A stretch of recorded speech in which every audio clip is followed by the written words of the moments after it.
Hi everybody, Adam with Colorado Estimates and Designs. I just wanted to show off another sort of step that you want to do during the roofing process when you come across a weird roof. So in this one in particular, the previous contractor that came out used the wrong thickness of OSB. They took off whatever the previous decking was. It might have been tongue and groove, it might have been space decking, but either way, they took the old stuff off and tried to put half-inch CDX on top of it, plywood. What ended up happening with that is you get these really soft spots because the truss distance is 24 inches and our minimum thickness is 5/8 inch that you can actually do with the 24-inch span that you're working with there. So on this particular home, we're going to actually have to redeck everything but that front section right there. Everything but that's going to actually have to be redone and redecked. That's actually tongue and groove. That's 3/4 inch tongue and groove. So it's a little bit over what actually is necessary, but it tells me that's probably what the original was. So maybe the condition went bad, maybe it rotted, or again, maybe somebody just uninstalled something they shouldn't have. But not only did they make a mistake on that, they also didn't put any ridge venting or any type of exhaust venting on this home.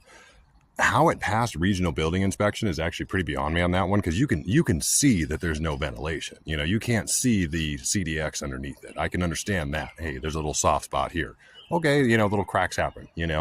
And speaking of soft spots, that's where you'll notice I'll do something like this, where I start marking up my roof, start marking up my area with a bunch of these big orange circles with a line through them.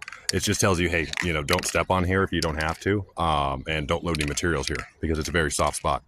I like to mark that up because when you're carrying materials up, you're not really paying attention. You're trying to keep a situational awareness of the crew that you're around, tools that you're around, and keeping track to make sure you're not slipping or stepping off.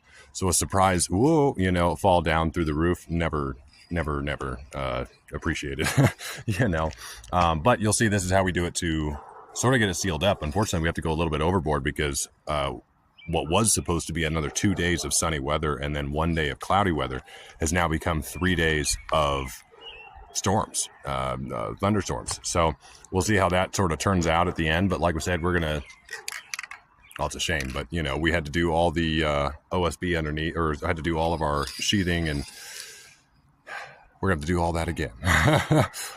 So all of this underlayment that we put out, we're going to actually have to tear it off and redo it all again. And there's no reusing it. There's no real reason to. That's just penny pinching and getting crazy.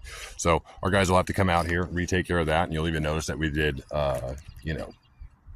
ice and water barrier along these areas to give us a good water shedding ability here.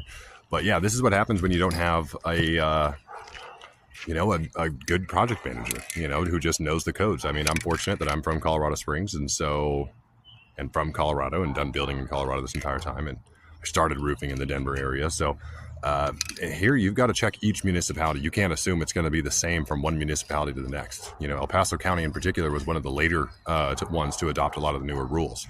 Denver municipality was. But it's incidences like this that are the exact reason why, like we're in Lakewood, Denver, and Denver Metro. And if you go just a little bit down the way towards Littleton, halfway through your build, somewhere between 30 and 70% of your build progress, you actually have to stop, wait for an inspector to come out, then tell you, yes, you're doing it right, and go ahead and continue. And that obviously causes huge delays, but it's because of reasons like this, because people aren't tracking and monitoring this.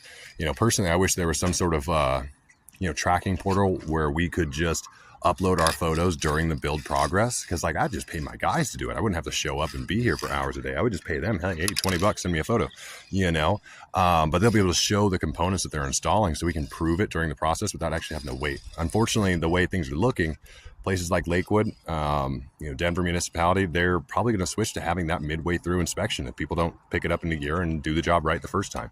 But I'll catch you guys up on the next video and we'll show you the next part of the project.